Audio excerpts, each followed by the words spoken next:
El Coliseo, un monumento a la gloria y a la crueldad del Imperio Romano.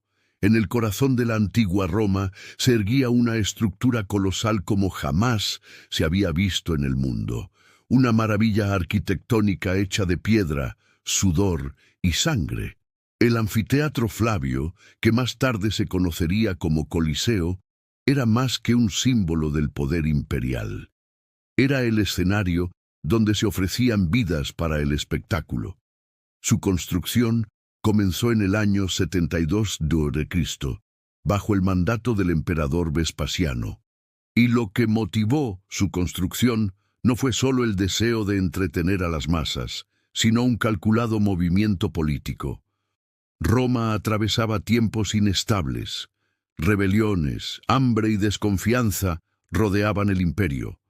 El pueblo necesitaba algo que lo uniera, que distrajera sus mentes de la crisis. Algo grandioso, y así nació el Coliseo, financiado con el botín de la destrucción del Templo de Jerusalén, construido por decenas de miles de esclavos judíos capturados. Cada piedra apilada, cada arco levantado, llevaba el dolor de un imperio conquistado. Era un mensaje claro al mundo. Roma había triunfado y su gloria se celebraría con sangre. Con capacidad para más de 50.000 espectadores, el Coliseo fue diseñado con una precisión que desafiaba los límites de la ingeniería de la época. Entradas separadas para las distintas clases sociales, pasillos que permitían el paso de multitudes en cuestión de minutos, e incluso un toldo retráctil que protegía del sol abrasador. El velarium era un templo del entretenimiento y del horror, pero su inauguración fue lo que realmente grabó su nombre en la historia. A la muerte de Vespasiano, en el año 80 b.C., su hijo Tito asumió el trono y decidió inaugurar el Coliseo por todo lo alto. Durante 100 días ininterrumpidos, Roma fue testigo de una sucesión de juegos brutales. Se calcula que solo durante este periodo murieron más de 10.000 personas y animales. Fue el mayor espectáculo que la humanidad jamás había montado. Y todo esto por puro entretenimiento. Imagínense las gradas abarrotadas, el olor a sudor, vino y miedo flotando en el aire. La multitud gritaba mientras los gladiadores luchaban entre sí hasta la muerte. Cada golpe, cada caída, iba acompañado de una vibración colectiva, una sinfonía de violencia que resonaba en el mármol de la ciudad. Los juegos no se limitaban a combates con espadas. También había ejecuciones públicas, macabras representaciones de mitos e incluso cacerías salvajes, conocidas como venaciones. Animales exóticos traídos de los rincones más recónditos del imperio, leones, tigres, elefantes e incluso cocodrilos, eran soltados en la arena para luchar contra hombres armados con lanzas y redes, una auténtica masacre arrullada por los aplausos de la élite y el pueblo. Bajo la arena, oculto bajo el suelo de madera cubierto de arena, había un auténtico laberinto, los hipogeos, un complejo de túneles, jaulas y plataformas elevadoras.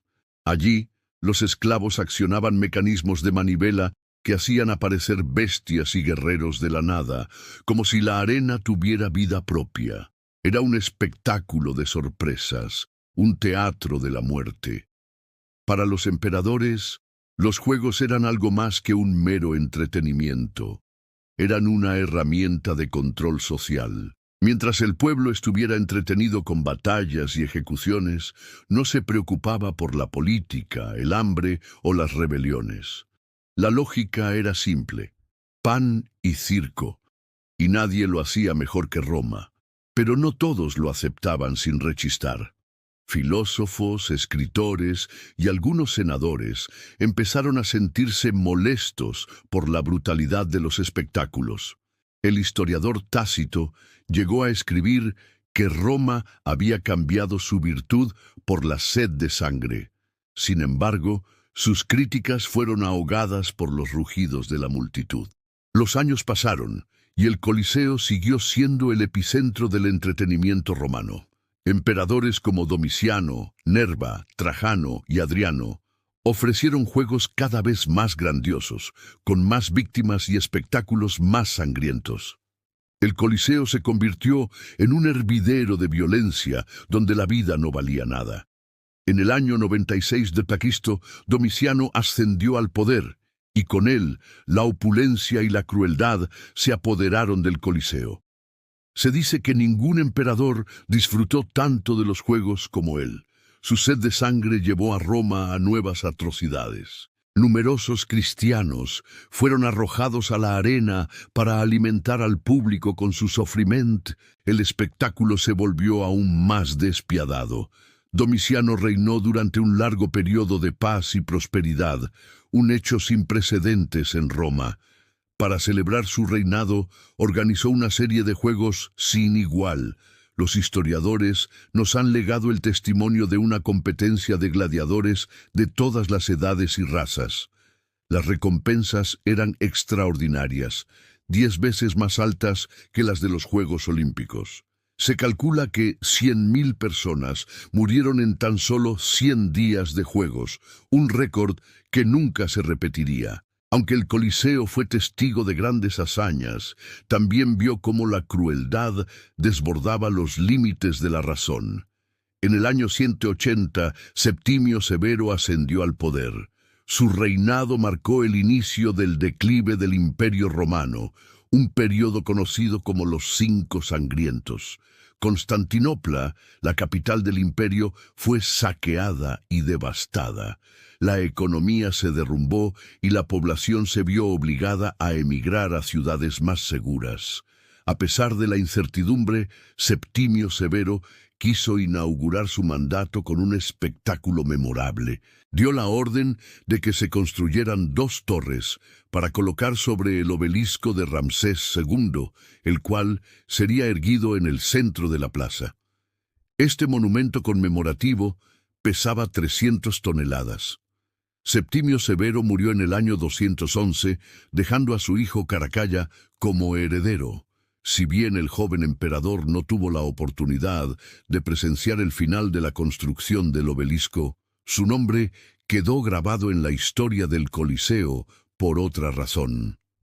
En el año 212, promulgó una ley que otorgaba la ciudadanía romana a todos los habitantes del imperio. Este acto se conoció como la caracallanización. Historiadores estiman que 25 millones de personas se beneficiaron de esta ley. Aunque algunos consideran que fue un ardid para aumentar los impuestos, es innegable que fue un hito para la historia. Decadencia y legado. La construcción del obelisco terminó en el reinado de Elagabalo, quien gobernó junto a su madre Julia Maesa entre los años 218 y 222. Al concluir la obra, el emperador dio la vuelta al obelisco para que el punto cardinal de referencia no fuera el altar de la araña, sino el sur, dirigiéndose hacia África. El año 217, Alessandro Severo sucedió a su padre, Elagabalo, al frente del imperio. No duró mucho tiempo en el poder, ya que murió en el año 235. Su reinado estuvo marcado por luchas internas y guerras externas. Constantino el Africano, un general del ejército, se proclamó emperador en el año 233. Constantino se enfrentó a Septimio Geta, hermano de Alejandro Severo, en una batalla campal. Geta salió derrotado y huyó a Roma. Allí, el Senado lo declaró enemigo de Roma y se confiscó su propiedad. Constantino ordenó construir una estatua ecuestre en el Coliseo en conmemoración de su victoria. Esta estatua, la primera en Roma en honrar a un emperador, fue obra del escultor Cefirino. El Coliseo fue testigo de grandes hazañas, pero también vio cómo la crueldad desbordaba los límites de la razón. En el año 293, el emperador Diocleciano organizó una persecución de cristianos conocida como la persecución diocleiana. Sin embargo, al año siguiente, el emperador dio un discurso en el que anunció la tolerancia de la religión cristiana. Dejó el poder en manos de su sucesor, el joven Constancio II, y se retiró a una vida privada. Constante viajó por toda la provincia del imperio para inspeccionar las defensas, las carreteras y los edificios públicos. Diocleciano murió en el año 311, dejando a Constante como el único gobernante del imperio. En su corta vida, el joven emperador se destacó por su interés en el paganismo. Diocleciano apoyó la construcción de templos y promovió festivales paganos. Se sabe que el emperador celebró el festival de Sol Invictus, el dios de la luz, en el Coliseo. Bajo el reinado de Teodosio I, el paganismo fue perseguido y la población se vio obligada a abrazar el cristianismo. En el año 390, el emperador firmó el Edicto de Tolerancia, un decreto que reconocía el cristianismo como la única religión del imperio. Constantino se retractó ante el avance del cristianismo y en el año 325 convocó el primer concilio de Nicea. En este concilio, los obispos del cristianismo se reunieron para establecer los dogmas de la religión.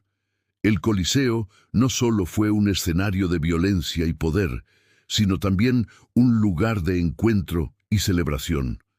El Coliseo, con sus 80 metros de altura y 190 metros de ancho, fue el mayor anfiteatro del mundo antiguo. Su construcción, realizada entre los años 70 y 80, bajo el mandato del emperador Vespasiano, supuso un avance en la ingeniería de la época.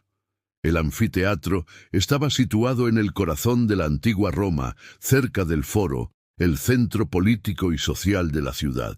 El emperador Vespasiano eligió este lugar estratégicamente para que la construcción fuera visible desde cualquier lugar del Foro.